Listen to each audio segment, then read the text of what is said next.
Olá, sejam bem-vindos a mais um vídeo do nosso canal. E hoje nós estamos dando sequência ao nosso curso de teologia pelo IBADEP, o Instituto Bíblico das Assembleias de Deus, Ensino e Pesquisa, aqui do estado do Paraná. Esse vídeo ele faz parte do núcleo do curso de teologia aqui do Campo Eclesiástico de Peabiru, que é presidido pelo pastor Elias Anunciação dos Santos, e tem como diretor de educação cristã o pastor Wagner Conceição. Nós estamos ministrando sobre a exegese avançada. Já estamos no 4º capítulo, este é o 2º vídeo que nós estamos fazendo do 4º capítulo. E nós estamos acompanhando o livro que está sendo estudado. Então você que não faz parte do curso, para você ter noção do que se trata o vídeo.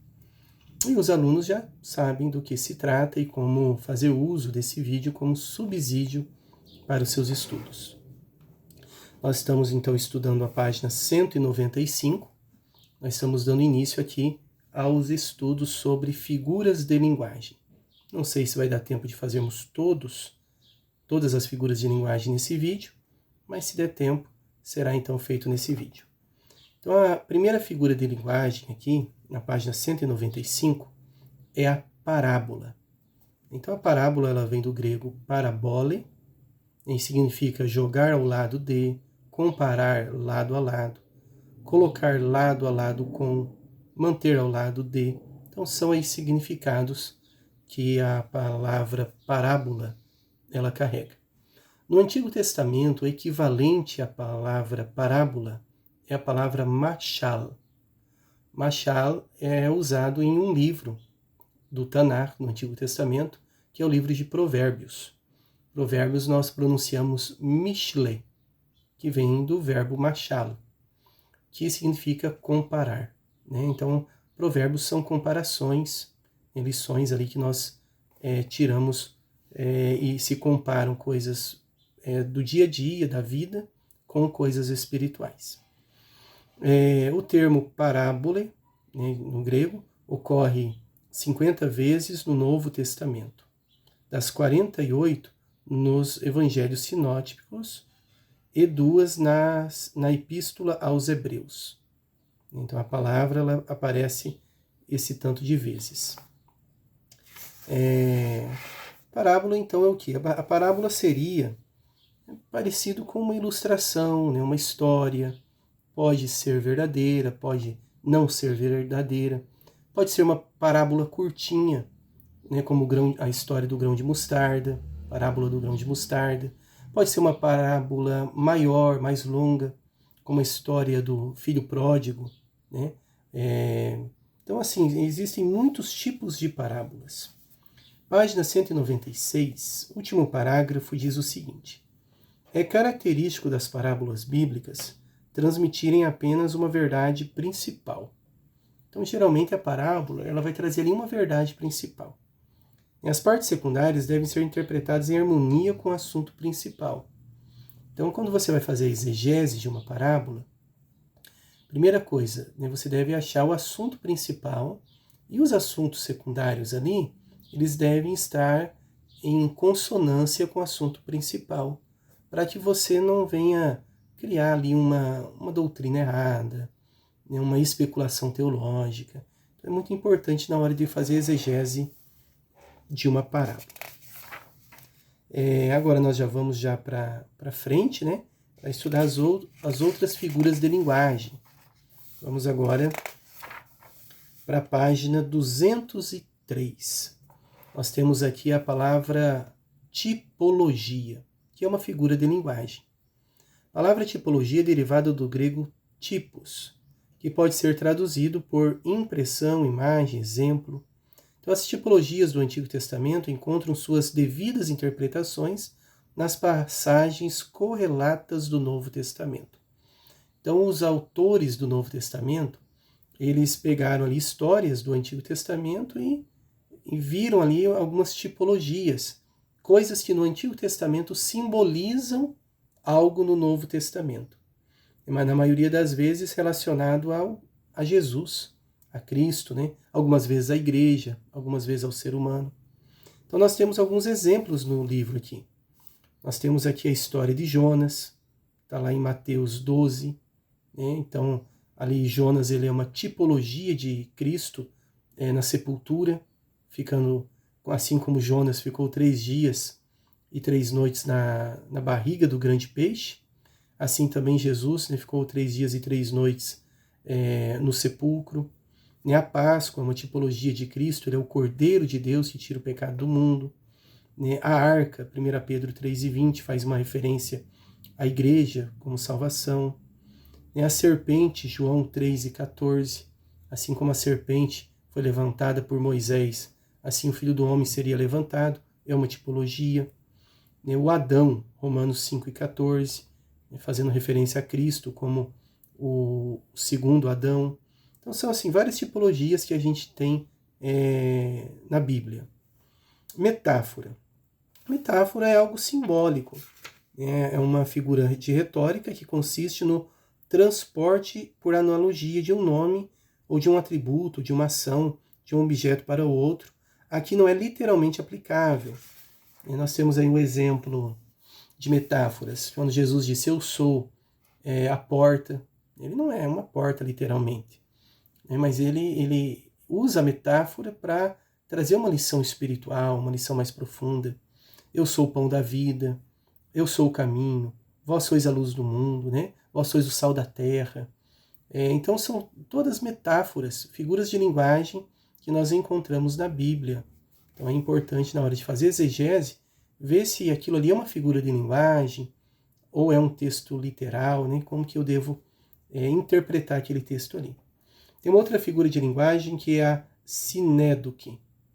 A sinédoque é uma figura de retórica que confere a uma frase maior ou menor extensão do que realmente se atribui. Então a gente tem aqui o exemplo, por exemplo, Lucas 2, 1 e 3. Naqueles dias foi publicado um decreto a César Augusto, convocando toda a população do império para recensear-se. Todos iam alistar-se, cada um à sua própria cidade, né? Então o que ele faz? Ele confere a uma frase maior ou menor extensão do que realmente se atribui. Então aqui a gente vê uma sinédoque, né? Uma análise precisa dessa passagem logo nos convencerá de que as expressões todos, todo mundo, toda a população não pode referir-se ao mundo inteiro. Então você vê ali que é uma figura de linguagem.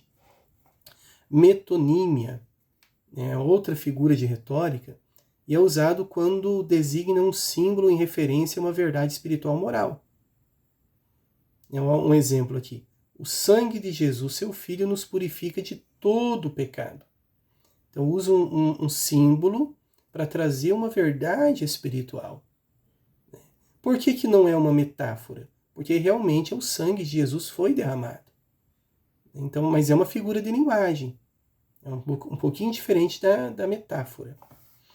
Prosopopeia é uma figura que dá vida, ação, movimento e voz às coisas inanimadas. Um exemplo aqui está em 1 Coríntios 15, 55. Onde está, ó morte, o teu aguilhão? E a morte não fala. A morte não tem voz. Mas a prosopopeia, ela dá voz a coisas inanimadas, a movimentos, a objetos. Ironia, né? A pessoa ser irônica no texto ali, na fala, né? muito, muito comum e fácil de entender. Várias vezes, de maneira sarcástica, o apóstolo Paulo chama os falsos mestres de os tais apóstolos, segundo a Coríntios 12 e 11. Então ele foi irônico quando ele escreveu isso. Hipérbole. Hipérbole são majorações de uma verdade menor ou minorações de uma realidade mais ampla. Nós temos o exemplo aqui de João 21 e 25, quando João ele diz que se fosse escrever tudo que Jesus fez e ensinou, não caberia em todos os livros do mundo. Claro que dentro do ministério terreno de Jesus, caberia. Mas o que João estava querendo dizer? Que ele fez muito mais coisas do que havia sido escrito no Evangelho de João. E então ele usa uma hipérbole, um exagero. Né? Então são exemplos aí de exageros. Fábula. A fábula é uma narração alegórica cujos personagens principais são animais, ou às vezes objetos também. Fábula quase não é empregada nas escrituras. Tem bem pouco, né? Então, mais um exemplo que nós temos é em 2 Reis 14:9. O exemplo, né, mais conhecido é a dos animais do campo que pisaram o cardo. Então está lá essa expressão que é uma fábula. O enigma é uma pergunta, um questionamento. Nós vemos isso daí lá em Juízes 14:14, que é um enigma cuja solução se encontra em Juízes 14:5-8. Existe uma correspondência idêntica em Provérbios 30, versículo 24. Nós temos também nos textos bíblicos a símile. O que é a símile? Ela deriva de uma forma latina, símile significa semelhança, parecido. Um exemplo disso nós temos no Salmo 103, versículo 3. Como um pai se compadece de seus filhos, assim o Senhor se compadece. Então o que acontece ali? Uma semelhança, uma símile. Então também é uma figura de linguagem. Página 208, nós temos a interrogação. São perguntas. A Bíblia, tanto o Antigo quanto o Novo Testamento, tem muitas perguntas. Apóstrofe. Semelha-se muito à personificação ou prosopopeia. A palavra apóstrofe vem do grego apóstrofe, que significa de e voltar-se. O vocábulo indica que o orador volta-se de seus ouvidos imediatos para dirigir-se a uma pessoa ou coisa ausente ou imaginária. A figura usada por orador no discurso consiste em interrompê-lo subitamente para dirigir a palavra. Então nós temos aí essa apóstrofe, né? Nós temos lá um exemplo em 1 Coríntios 15:55. Depois você lê ali com calma para que você possa entender. E nós temos também aqui em Jeremias 47:6. Ó espada do Senhor, até quando deixarás de responder? Pergunta. Volta para a tua bainha, descansa e aquieta-te. Olha só, né? Então ali a gente tem ali parece muito, né, com, como foi falado aqui, com uma prosopopeia, parece também meio que com uma fábula, né? Parece uma metáfora, porque está falando da espada ali como algo simbólico. Porém, existe um nome específico, que é apóstrofe. Uma outra figura de linguagem é o contraste. O contraste, ele é quando você faz o contraste entre algo.